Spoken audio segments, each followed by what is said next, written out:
Okay.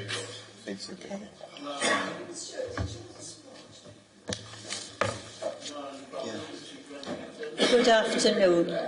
I'd like to welcome everyone attending the Planning Committee meeting today.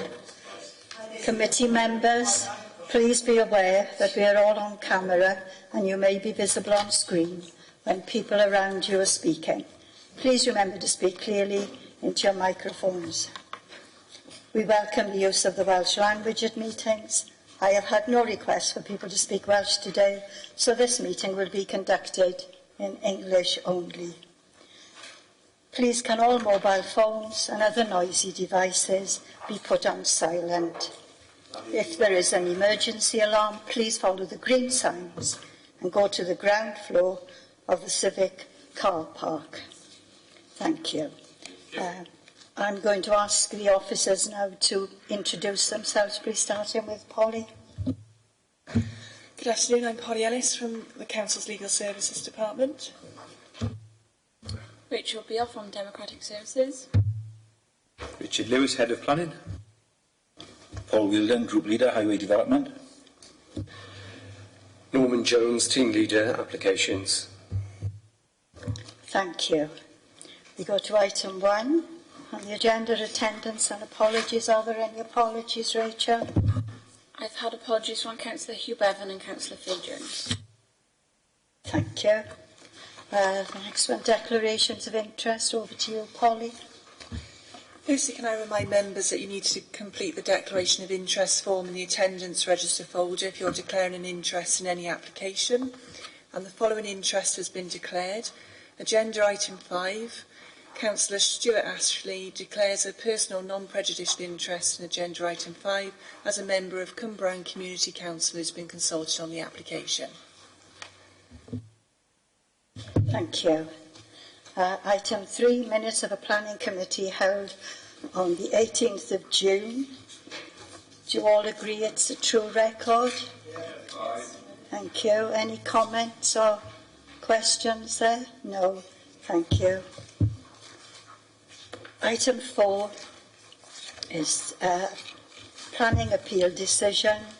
The appeal was dismissed and Norman Jones will take us through it. Thank you.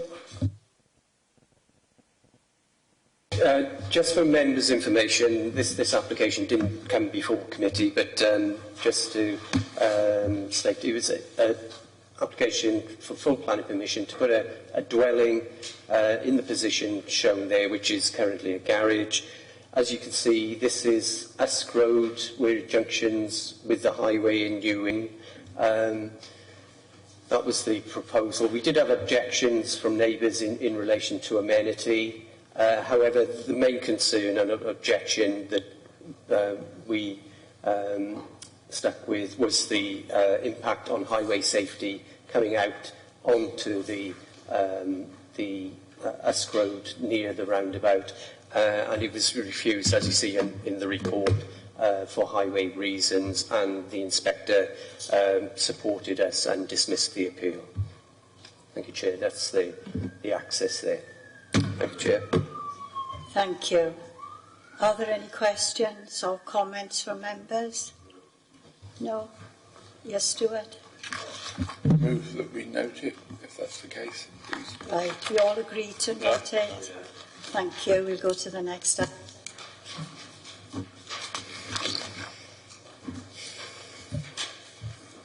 Agenda item 5 is application number 18/P/0848 FUL, and the proposal is for the construction of a new A1 retail outlet with associated parking.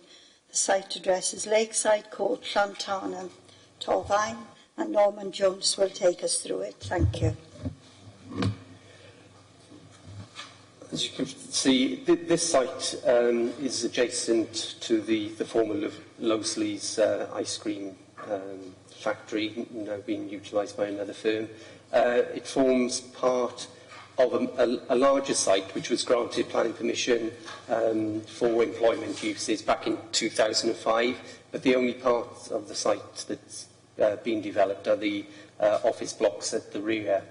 As you can see, the background for the report, that the The named operator is Greggs, and it is proposed that the use will be taken up by Greggs, and you will see in the recommendation that there is a condition limiting the amount of goods or the type of goods to be sold from the premises. And that's the site. Currently it is a vacant site. It's got existing access off Parkway and to the serving the remainder of the original development. So it sits behind that bend, and that's the office development originally approved back in 2005. This is the site layout with parking,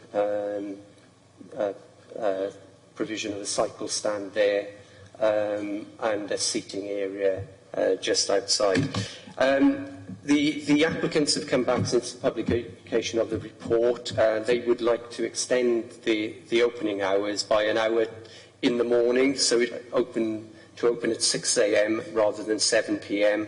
As it says in the report, and we've got no objection to that. So it would be from 6 a.m. to 7 p.m, and that's condition 4 in the recommendation. And this is the proposal. It's cladding typical of the industrial estate with an attractive opening, glazed opening, and visually we consider that to be acceptable. And as I said, in terms of the use, it is controlled for the in terms of the sales of the goods. We see this as being complementary to the industrial estate. It'll provide a complementary use. We have had objections to it from other users within the estate. However, we don't consider that to be sufficient in terms of giving that competition argument very limited weight. And you can see our recommendation is for approval. Thank you, Chair. Thank you. Are there any questions? Steve? My first one is, as I frequent in different parts of the country, are we going to look at the parking? Because sometimes these are very, very busy places to visit for eating.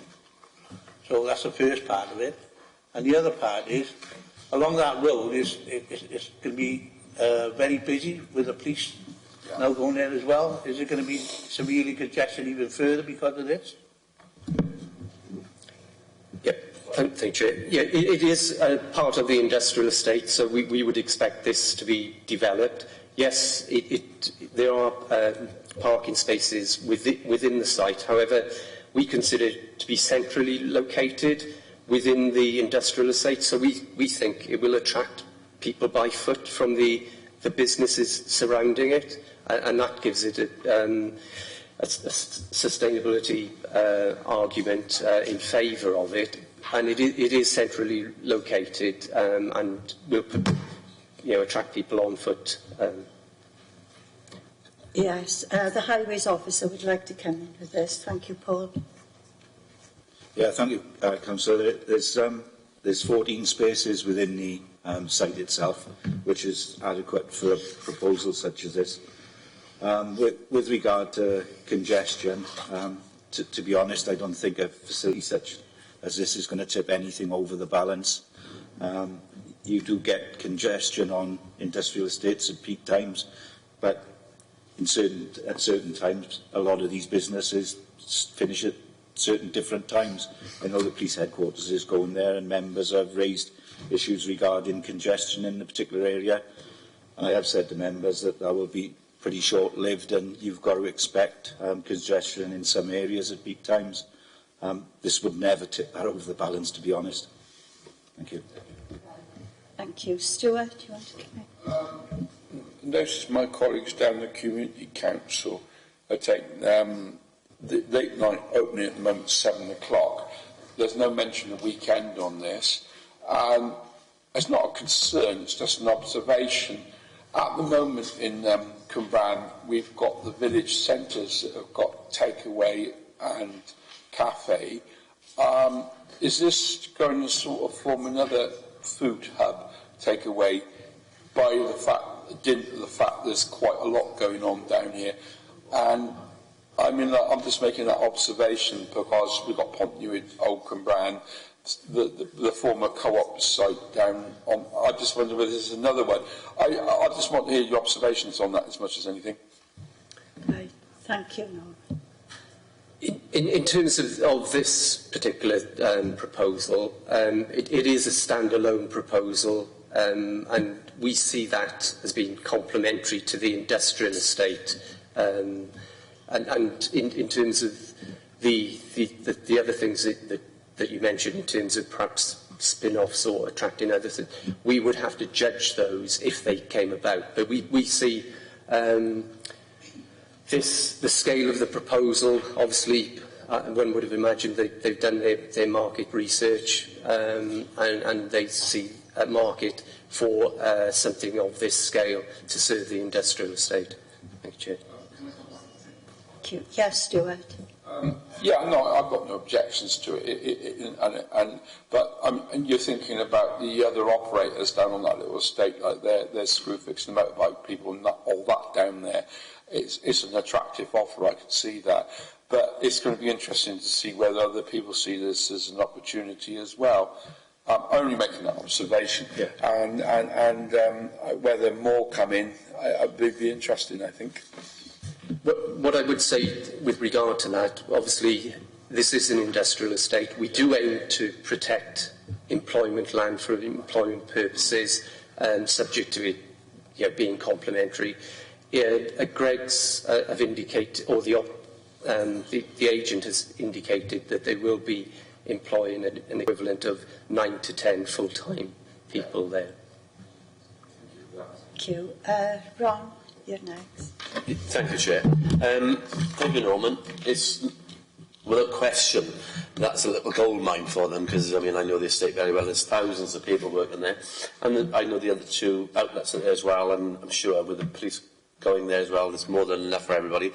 But my concern is, you just said about protecting industrial areas. Now, this is the second retail outlet we'll be allowing on industrial units. We've got the Aldi's one coming through, which was allowed, and this is one at the south end as well. How far are we going to protect industrial units with retail outlets coming on them?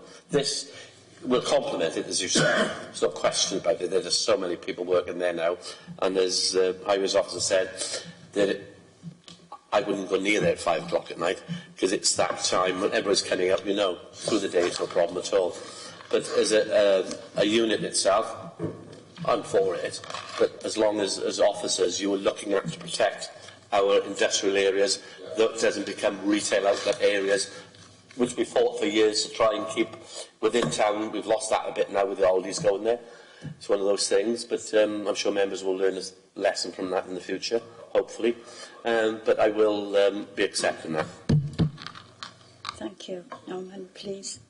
Yes, clearly the protection of employment land is an important consideration. However, within the LDP, there is a tolerance, as I've mentioned, for complementary uses, and we see that to be the case in this situation. I'm not going to draw any comparisons with Aldi, but so on its own merits, we've considered this. It does have its own employment use, employing the equivalent of up to 10 people, and therefore we consider it to be acceptable.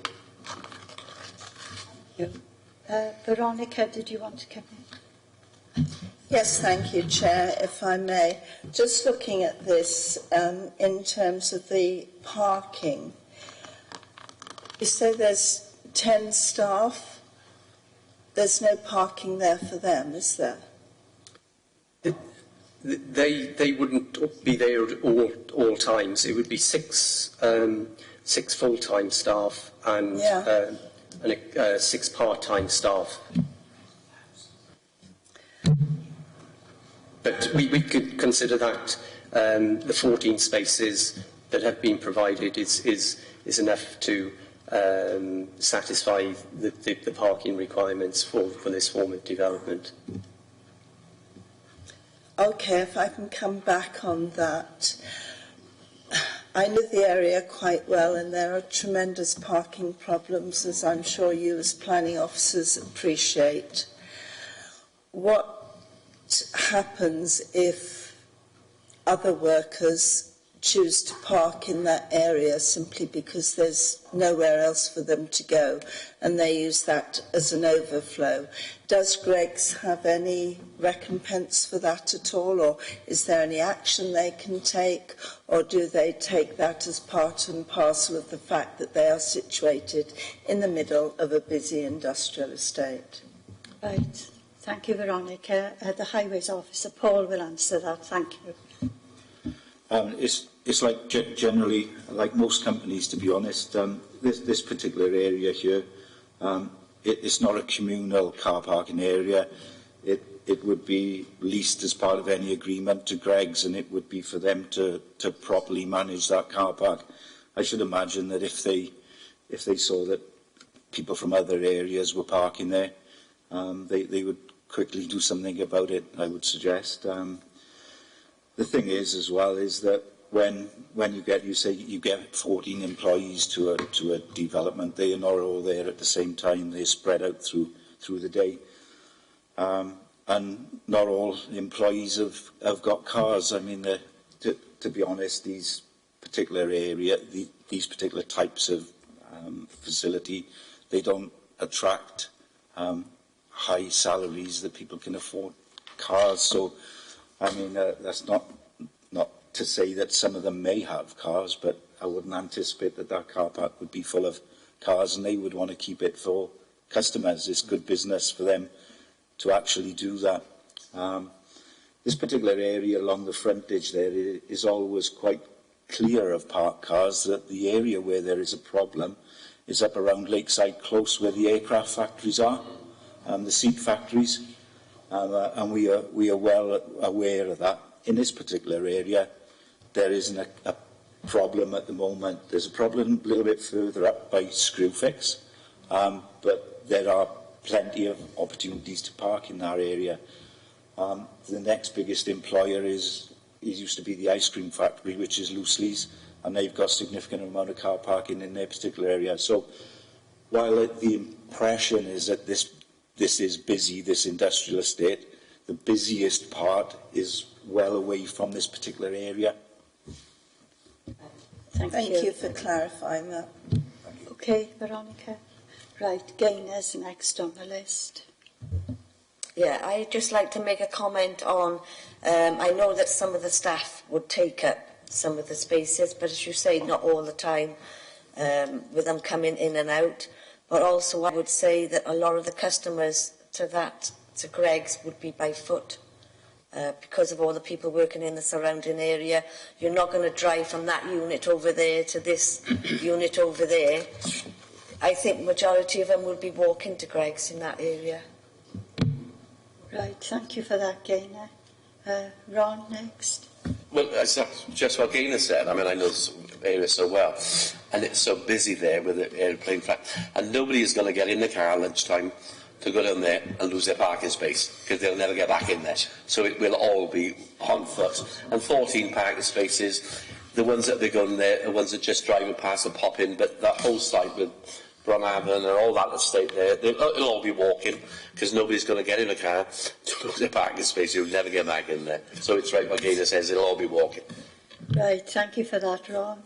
I've got Gwyn next on my list. Turn your mic off, please. Thank you. Reading about, we've got a second business on there, a cafe. Obviously you put this into consideration, and they are saying at the bottom that they would probably close if Greggs opened. It's a sad state of affairs. But, I know competition is good, but I know for a fact that if you don't undercut people, you could lose what you've got. The second point is, and I think it's a major problem in the valleys at the moment, and especially Torvine, is litter. You can go anywhere in my ward and where I live, and you see McDonald's chucked everywhere, fish and chips chucked everywhere, bags all the way up Foundry Road and Abersack and Snatch Road all the way up. Now, how can you alleviate the rubbish that's going to be chucked out with these people? Because today, whereas years ago we put our litter in the bin or took it home, today I think it's a general fact that people like to chuck it on the road. Is there any proviso that they've got to clean up the area after, or that's entirely up to them? Norman? In terms of the competition argument, obviously we give that relatively low weight. The operator is, if you like, at the periphery of the industrial estate, and potentially people wouldn't walk such a distance, whereas this is in the middle of the industrial estate. In terms of litter, unfortunately, we cannot legislate for under planning in terms of people dropping litter. It is a society problem. We can make, Greggs can make provision for litter bins on their premises, but in terms of the wider area, there is very little, unfortunately, we can do. Right, thank you. Anyone else? Questions or comments? Ron? Yeah, Norman, as Gwyn just said, if you could make that condition that they have to provide bins, we can't make them put in it, we know. But if there's some around there, I mean, at least they have the choice to put it in there. But if the recommendation that they must provide litter bins, I mean, that will cover it. But we can't make them put it in there, we know that. Thank you. Right, thank you for that, Ron. I think it's been noted by the officers. Thank you. Stuart? I'm sure my colleagues on the Community Council would echo that, because that's something we're keen on. And on that proviso, I'd like to propose this, if I may. We've had a proposer, seconder. I think it's been seconded by 2 people. Are you ready to take the vote? Those for? That looks unanimous. Is there anyone against? Abstentions? No. That application has been approved, and that concludes the meeting today. I thank you all for your attendance, and I'll close the meeting.